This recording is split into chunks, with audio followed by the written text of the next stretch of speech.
ବର୍ତ୍ତମାନ ଯାହା ସୂଚନା ମିଳୁଛି ଆଜିଠୁ 17 ତାରିଖ ପର୍ଯ୍ୟନ୍ତ ରାଜ୍ୟର ବିଭିନ୍ନ ସ୍ଥାନରେ ବର୍ଷା ସମ୍ଭାବନା। ତେବେ ସୂଚନା ଅନୁସାରେ ରାଜ୍ୟରେ ଆଜି ପାଗ ମୁଖ୍ୟତଃ ଶୁଖିଲା ରହିବ। ତେବେ ଆଜିଠାରୁ 17 ତାରିଖ ପର୍ଯ୍ୟନ୍ତ ରାଜ୍ୟରେ କିଛି କିଛି ସ୍ଥାନରେ ହାଲୁକାରୁ ମଧ୍ୟମ ଧରଣର ବର୍ଷା ହେବାର ସମ୍ଭାବନା ରହିଛି ବୋଲି ଭୁବନେଶ୍ୱର ଆଞ୍ଚଳିକ ପାଣିପାଗ ବିଭାଗ ପକ୍ଷରୁ ସୂଚନା ଦିଆଯାଇଛି। ଆଜି ସକାଳ 8:30ଟାରୁ 15 ତାରିଖ ସକାଳ 8:30ଟା ପର୍ଯ୍ୟନ୍ତ ସୁନ୍ଦରଗଡ଼, ମୟୂରଭଞ୍ଜ, କେନ୍ଦୁଝର, ବାଲେଶ୍ୱର ଓ ଭଦ୍ରକର ଗୋଟିଏ ବା ଦୁଇଟି ସ୍ଥାନରେ ହାଲୁକାରୁ ମଧ୍ୟମ ଧରଣର ବର୍ଷା ହେବାର ସମ୍ଭାବନା ରହିଛି।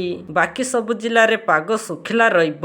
15 ତାରିଖ ସକାଳ 8:30ଟାରୁ 16 ତାରିଖ ସକାଳ 8:30ଟା ପର୍ଯ୍ୟନ୍ତ ଉତ୍ତର ଉପକୂଳ ଓ ନୟାଗଡ଼, ଖୋର୍ଦ୍ଧା, ଅନୁଗୁଳ, ଢେଙ୍କାନାଳ, କେନ୍ଦୁଝର, ମୟୂରଭଞ୍ଜ ଓ ଦେବଗଡ଼ ଜିଲ୍ଲାରେ ଗୋଟିଏ ବା ଦୁଇଟି ସ୍ଥାନରେ ହାଲୁକାରୁ ମଧ୍ୟମ ଧରଣର ବର୍ଷା ହୋଇପାରେ।